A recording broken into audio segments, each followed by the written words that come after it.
Quería empezar la charla pidiéndoos que miréis a la persona que está al lado de vosotros, por su apariencia, por su aspecto. ¿Podríais identificar o averiguar la lengua que habla? ¿Hablará esta persona otra lengua que no sea el castellano? ¿Hablará inglés? ¿Hablará francés? ¿Hablará catalán? ¿Hablará quechua? ¿Hablará suajili? Realmente no puedo seguir por el tiempo y también en esta enumeración de lenguas, porque el número de lenguas, aunque no lo creamos, que existe en el mundo es mayor de 7.000. En realidad nadie sabe cuántas lenguas se hablan en el mundo. Lo que sí sabemos es que están repartidas geográficamente de forma muy dispar. Mientras que en Europa tenemos como unas 250 lenguas, nadie sabe tampoco cuántas, en Asia se encuentran más de 2.200 lenguas. Otro ejemplo muy claro de esta disparidad es Estados Unidos. Allí conviven dos lenguas muy importantes por su proyección mundial y global, que son el español y el inglés. Conviven junto unas 200 lenguas de grupos nativoamericanos, muchas de las cuales están en vías de extinción. Pero volvamos al compañero o compañera que tienen a su lado. Por muchas lenguas que sepa esa persona, quizá pues tiene dos nativas, una nativa, ha aprendido otra, nunca va a superar a estas dos personas, por ejemplo, que tenemos aquí como ejemplos de políglotas históricos. Se dice que hasta uno de ellos hablaba más de 60 lenguas. Es un poco raro. Lo más seguro es que las tradujera, que las entendiera. Hablar tantas lenguas es bastante difícil. Lo que sí que puede ser más seguro es que la persona que esté a su lado o a vuestro lado esté aprendiendo, haya querido aprender o tenga como objetivo aprender inglés. De hecho, la lengua que más se estudia en España como segunda lengua, como lengua extranjera, es el inglés. Y según un estudio que se hizo en el año 2012 en la Unión Europea, solo para algunos o para otros un 22% de españoles son capaces de mantener una conversación más o menos fluida en esta lengua, en el inglés. Y yo que soy lingüista, me pregunto ¿por qué aprendemos lenguas? ¿Por qué queremos aprender otra lengua? En este estudio también se preguntaba a los encuestados por qué aprendían lenguas. Y bueno, para la mayor parte del planeta, la razón para aprender otra lengua suele ser de tipo utilitario, pragmático. Uno quiere ascender en su puesto de trabajo, conseguir un puesto de trabajo, marcharse al extranjero a trabajar, estudiar en otra lengua.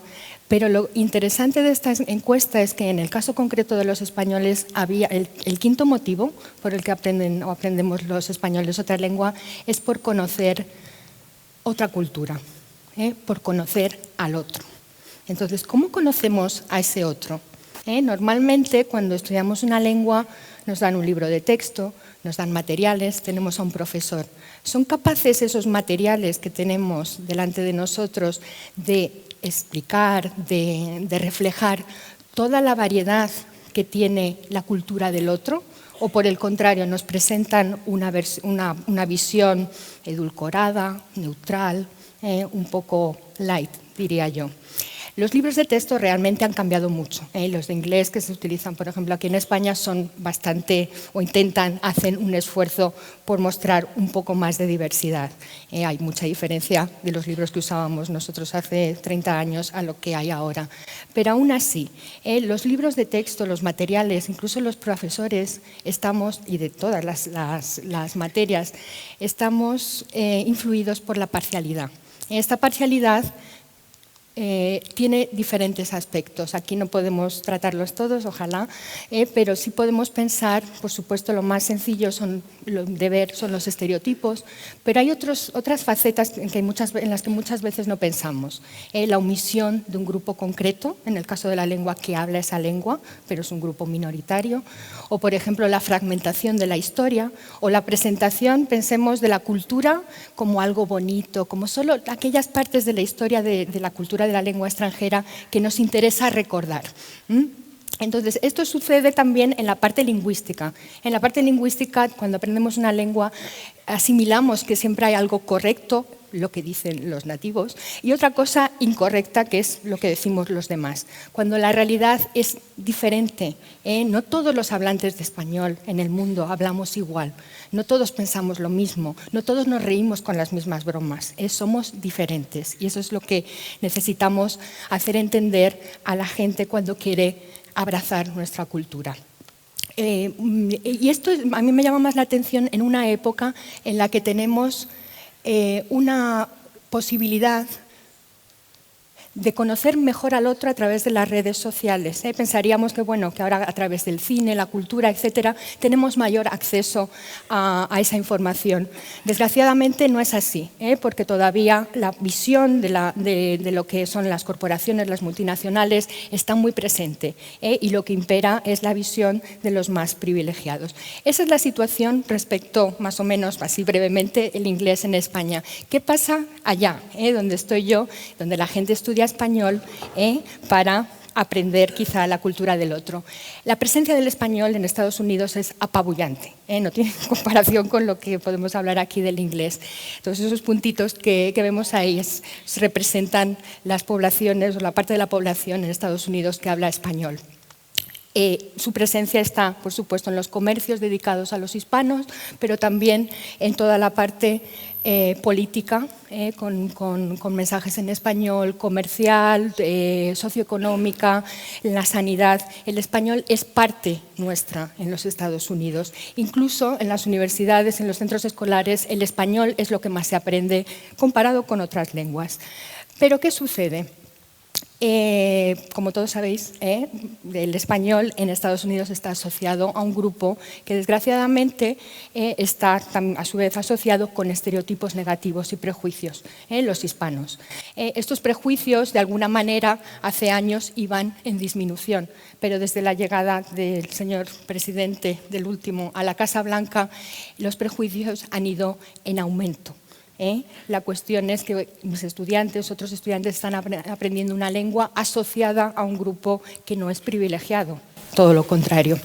Y me reía yo porque buscando fotos para esta presentación me encontré con una de estas afirmaciones que se hacen previas a las elecciones en 2012 diciendo no, el próximo presidente de los Estados Unidos tendrá que hablar a la fuerza español. No es eso.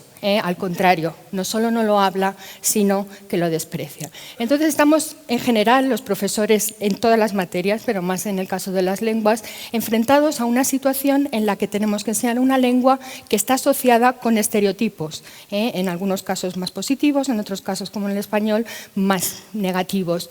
¿Cómo nos podemos enfrentar a esa situación?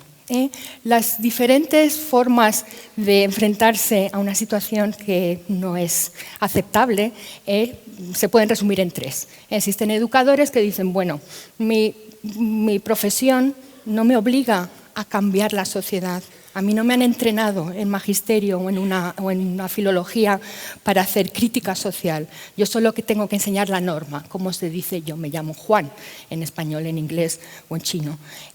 Estos profesores simplemente enseñan en sus clases una norma, presentan una cultura y le recomiendan a sus estudiantes ir al extranjero para aprender más de la cultura y comunicarse.